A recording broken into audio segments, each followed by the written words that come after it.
Laplace inverse in this problem बड़ा सा equation है, देखें S square plus one upon S square plus S upon S square plus one and S square plus two S plus to. क्या ये question partial fraction से solve हो सकता है? हाँ, हो तो सकता है, लेकिन पार्शियल फ्रैक्शन से बहुत बड़ा है। मतलब ये दोनों वे से ना इक्वली डिफिकल्ट है। पार्शियल फ्रैक्शन से भी बहुत बड़ा प्रॉब्लम है, कॉन्वोल्यूशन से भी बड़ा ही क्वेश्चन है।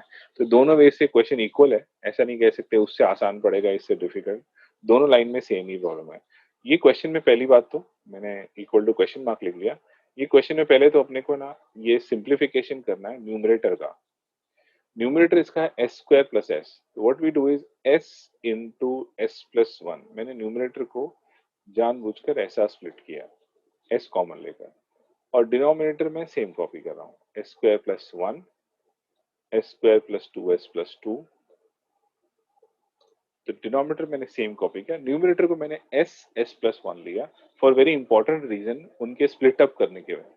अब उनको स्प्लिट अप करने के लिए जब एफ एस और जी एस बनाएंगे तो फंक्शन आसान पड़ेगा इन्वर्स करने। एफ एस हम लोग क्या करते हैं, S upon S square plus one लेते हैं, न्यूमरेटर से खाली एफ एफ एस का सिर्फ एस लिया है एफ एस के लिए, और जी एस के लिए हम लोग दूसरा न्यूमरेटर लेते हैं, मतलब S plus one upon in the denominator S square plus two S plus two. देखिए स्प्लिट कैसे किया, ये S upon S square plus one एक function, S plus one upon S square plus two S plus two दूसरा function. ये combination से problem बहुत आसान होता है। कोई और भी कॉम्बिनेशन नहीं, कोई और कॉम्बिनेशन नहीं है, ऐसा ही यही कॉम्बिनेशन लेना है, इसी से कॉम्बिनेशन से प्रॉब्लम सॉल्व होगा। मतलब आप सोचो कि काम करता हूँ मैं ना, यहाँ से S plus one S square plus one लेता हूँ और S upon S square plus to, नहीं सॉल्व नहीं हो पाएगा, it will not be solve. आपको इसी तरह कॉम्बिनेशन लेना है, प्रॉब्लम इसी का बनाया हुआ है, S upon S square plus one एक फंक्शन और S plus one upon S square plus to second function. अब दोनों के इनवर्सेस लिखते हैं। we'll have Laplace inverse of capital Fs equal to Laplace inverse of s upon in the denominator s square plus 1। फिर दूसरा function Laplace inverse of capital Gs and equal to Laplace inverse of the numerator s plus 1 and the denominator s square plus 2s plus 2। अब inverse करते हैं दोनों का, F of S का inverse छोटा F T हो गया और S upon S square plus one का इनवर्स स्टैंडर्ड होता है भाई, S upon S square plus A square is cos A T, simple function हो गया कॉस टी। दूसरा फंक्शन इनवर्स डायरेक्ट तो नहीं होगा, जैसे आप डिनोमिनेटर देख रहे हैं ना, यहाँ पर वही थर्ड टर्म बनाना पड़ेगा बिकॉज इसका डायरेक्ट इनवर्स नहीं है।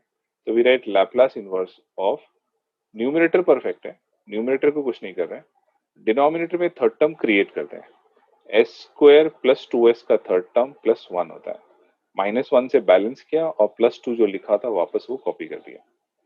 फिर अगले स्टेप पर पहला वाला पार्ट तो हो चुका है, we just have to keep on writing F T S cos T. Second function में अभी भी थर्ड टर्म वाला एक्सप्रेशन लिखना बाकी है, Laplace inverse numerator S plus one, denominator में भी लो जी आ गया, यहाँ पर भी एस प्लस वन का लेकिन होल स्क्वायर प्लस वन। तो जैसे मैंने बताया इसकी ये सेटिंग बहुत इंपॉर्टेंट है, इधर एस लेना इधर एस प्लस वन। अब ये परफेक्टली फर्स्ट शिफ्टिंग प्रॉपर्टी है, कुछ एडजस्टमेंट की और जरूरत नहीं है, ऊपर भी एस प्लस वन नीचे भी एस प्लस वन। तो अब दोनों जगह का ई निकल के बाहर आएगा, F T is equals to cos T, then G T is equals to, it is going to become E raise to minus one T, और लैप्लास इनवर्स ऑफ बचा हुआ है S upon S square plus one. अब उसका हम लोग Laplace inverse अगले step पर लिख सकते हैं। तो we get F T is equals to cos T and then G T is equals to E raise to minus T cos T, E raise to minus T cos T. तो दोनों function ready हो गए। देखिए ये वाला problem जिसमें cos आया, बाकी मैंने ऊपर दोनों क्वेश्चन के उसमें साइंस आया था, तो यहाँ एटलीस्ट चलिए दूसरा फॉर्मूला यूज हो सकेगा। अब किसी एक को u और किसी एक को t माइनस यू, तो फंक्शन ऑफ पहले वाले में कम दिख रहा है, इसको t माइनस यू अज्यूम करते हैं, equal to we write cos of t minus u। दूसरा function we have to write t की जगह u, तो g of u equal to e raise to minus u cos u। ये functions ready हो गए। We write now by convolution theorem, वही अपना usual statement, by convolution theorem. और convolution theorem का statement Laplace inverse of capital F S capital G S equal to convolution, spelling correction कर लेगा, convolution equal to integration 0 to t the function f t minus u, second function g of u, then du. The question we should copy here, Laplace inverse of s square plus s and upon s square plus 1, s square plus 2s plus 2। अब देखें function क्या बना है in the integration.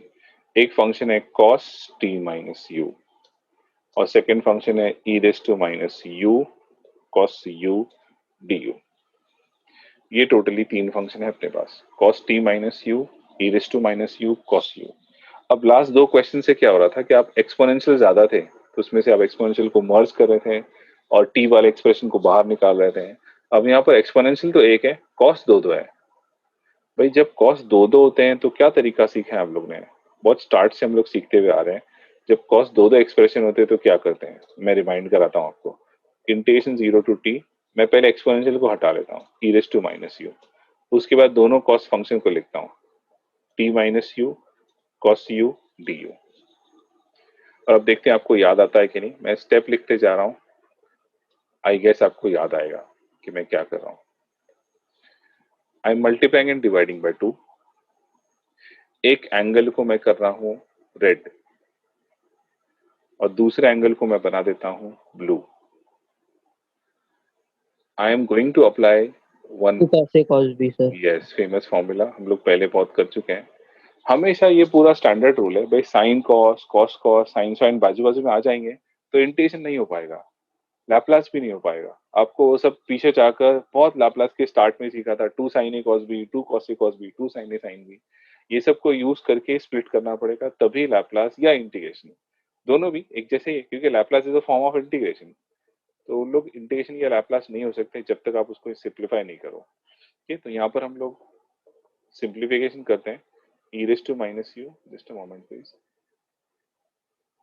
integration with the limit 0 to t e raised to minus u, तो मैंने same copy का bracket में लिखता हूँ 2 cos a cos b। 2 cos a cos b था cos a plus b which is t minus u plus u। उसके बाद होता था plus cos a minus b, cos a plus b and plus cos a minus b, 2 minus t minus u minus u। 2 cos a cos b was cos a plus b plus cos a minus b, cos of red plus blue plus cos of red minus blue। और simplify करते हैं भाई, we write it equal to, long हो जाएगा इसलिए मैं थोड़ा और पीछे से लिख रहा हूँ।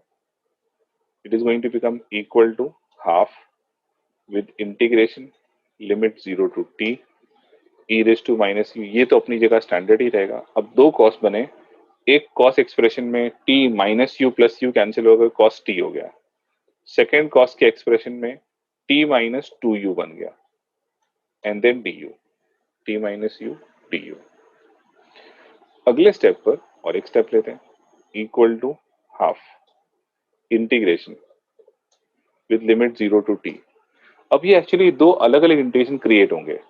पहले इंटीग्रेशन में e raise to minus U cos T हो जाएगा प्लस सेकेंड इंटीग्रेशन में e raise to minus U cos of t minus 2u हो जाएगा। It is going to become two separate integration. एक इंटीग्रेशन है e raise to minus U cos T, दूसरा integration है e raise to minus U cos T minus 2u। तो दो अलग अलग integration, one integration plus second integration.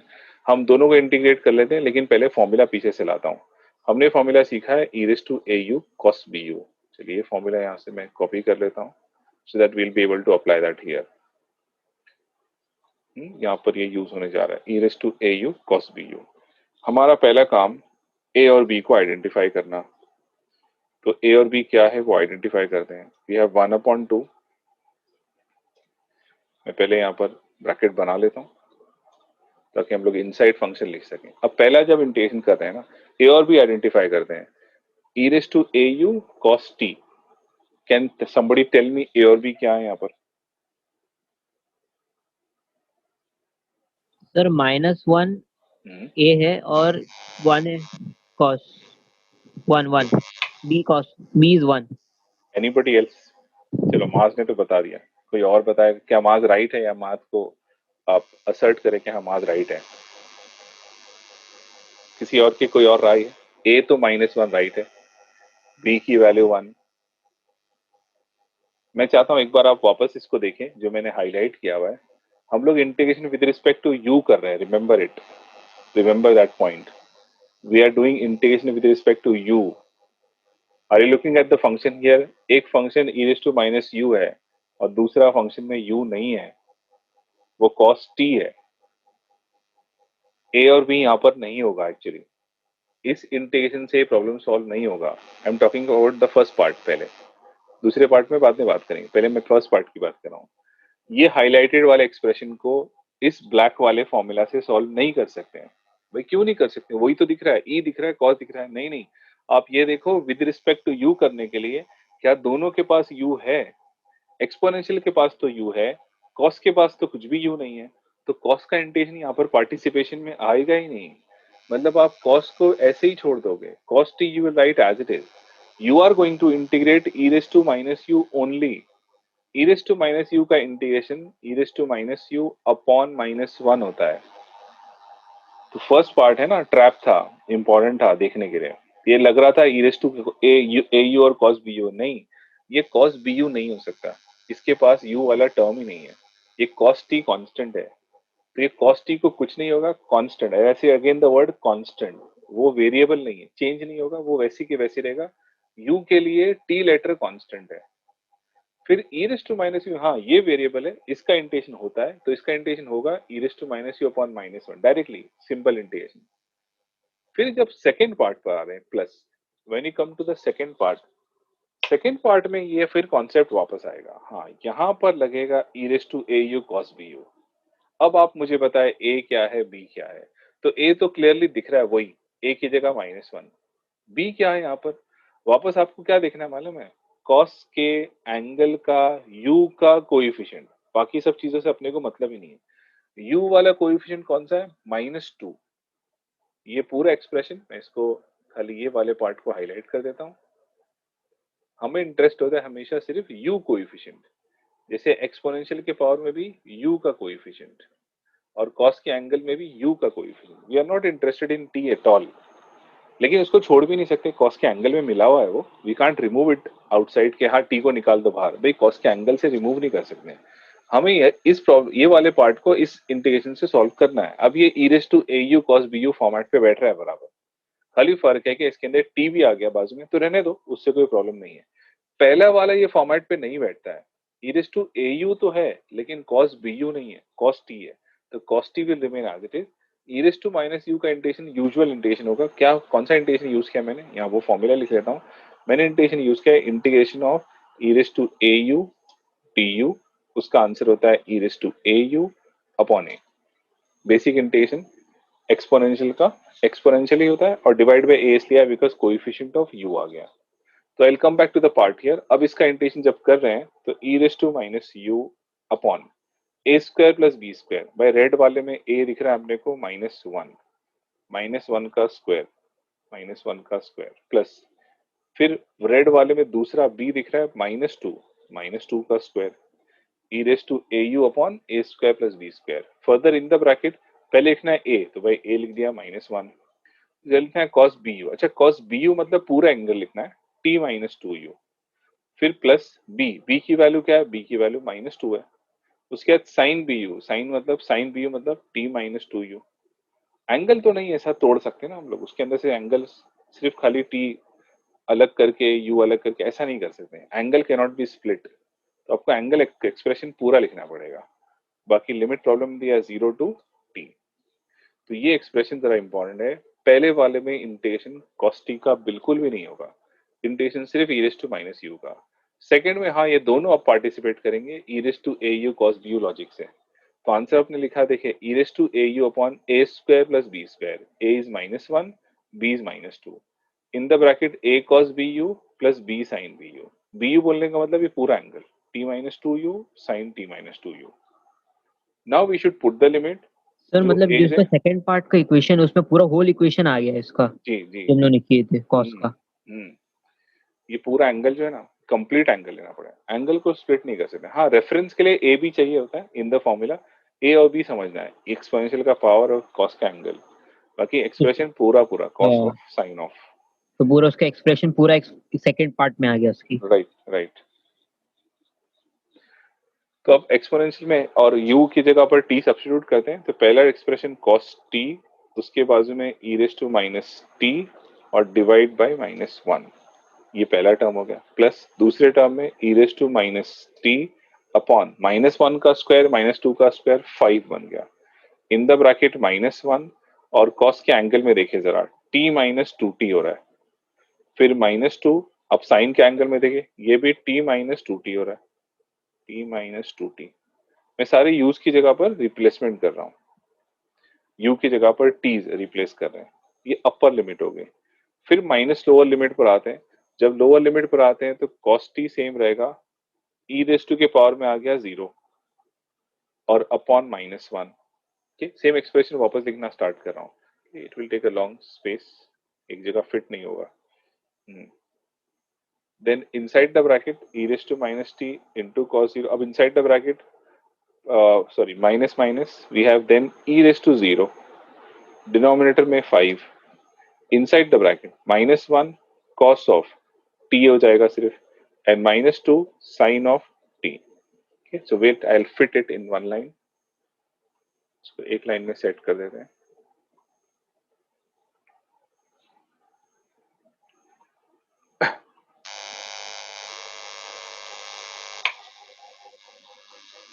So we have see now half written as it is, cos t same लिखा, u की जगह t replace किया, तो e raise to minus t upon -1, उसके बाद अगले एक्सप्रेशन में e raise to minus u मतलब e raise to minus t upon -1 square -2 square 5 हो गया, फिर -1 कॉपी किया सेम, कॉस के एंगल में टी सेम कॉपी किया, -2 यू का 2 टी हो गया, फिर प्लस माइनस -2 होता है, sine of t -2 u sine t -2 t, ये अपर लिमिट हो गई। फिर माइनस से वापस पीछे आकर लोअर लिमिट स्टार्ट किया, कॉस टी सेम लिखा, ई रेस टू के पावर में अब 0 हो जाएगा अपॉन -1, फिर ये plus sine minus because minus lower limit, e raise to 0 upon 5, फिर -1 सेम कॉपी किया, कॉस के एंगल में यू साइड वाला 0 हो गया, लेकिन कॉस टी तो रह जाएगा, cos t plus minus -2, sine के एंगल में यू 0 हो गया, लेकिन साइन टी रह जाएगा, दैट विल रिमेन। अब सर अगले स्टेप पर, minus minus of e minus का है 0 ई रेस टू 0/5 में। ये वाला ना, हाँ इसके पहले लोअर लिमिट वाली साइन माइनस आएगी, अपर लिमिट माइनस लोअर लिमिट, हाँ, तो पर उसमें आ गई ना सर कॉस ई 0 में। सिर्फ इसमें नहीं आएगी, दोनों में आएगी। अच्छा अगर सिर्फ अच्छा, इसमें लाना है तो यहाँ ब्रैकेट डालना पड़ता मुझे, तो दोनों और इक्वेशन के ब्रैकेट, लिए, अच्छा दोनों इक्वेशन के लिए माइनस माइनस। हाँ, या तो दूसरा तरीका मैं करता हूँ, यहाँ डाल देता हूँ एक ब्रैकेट, ब्रैकेट डालने से ये प्लस ही रहेगा, लेकिन जब ब्रैकेट ओपन होगा वो तो कंफ्यूज हो वापस जाएगा, वापस माइनस हो जाएगा। माइनस हो जाएगा हाँ। तो या इसको ऐसा कर सकते हैं, we can write it like this, upper limit minus lower limit के लिए ब्रैकेट डाल देते हैं ऐसा, फिर जब ब्रैकेट ओपन होगा तो माइनस इनसाइड जाकर इसको माइनस करेगा, और आगे जाकर माइनस प्लस को भी माइनस कर प्लस हो देगा। जाए हाँ माइनस। ओके, तो नेक्स्ट स्टेप पे भी राइट 1 अपॉन टी, प्रॉब्लम को प्रॉपर वे में लिखते हैं, e raise to minus T cos t upon -1, ये एक एक्सप्रेशन हो गया, फिर प्लस दूसरे एक्सप्रेशन में e raise to minus t upon 5, in the bracket क्या बन रहा है, -1 को माइनस लिख सकते हैं, कॉस का एंगल टी माइनस टी होकर माइनस टी बन रहा है, फिर -2 साइन का एंगल वो भी माइनस टी बन रहा है, कॉस का एंगल भी माइनस टी साइन का एंगल भी माइनस टी, ये ब्रैकेट अब ओपन कर देते हैं, ई रेस टू 0 की वैल्यू 1 होती है, cos t upon -1, e raise to 0 की वैल्यू 1 होती है, 1 upon 5, in the bracket minus cos T and -2 sine t. तो फाइनली हमने इसको और सिंप्लीफाई किया, some more steps we have to do, we have equal to 1/2, equal to 1/2 in the bracket minus e raised to minus t cos t। अब वो -1 को मैंने ऊपर लिख लिया, फिर plus e raised to minus t upon 5 in the bracket minus cos का angle को e raise minus to sine से माइनस टी कुछ, कैसे चलेगा sir? Minus e raise to minus t. ये वाला -1 को ऊपर ले लिया माइनस, अच्छा अच्छा। और ये e raised to minus t upon 5 cos के एंगल को माइनस साइन से कोई फर्क नहीं पड़ता है, वी राइट cos t।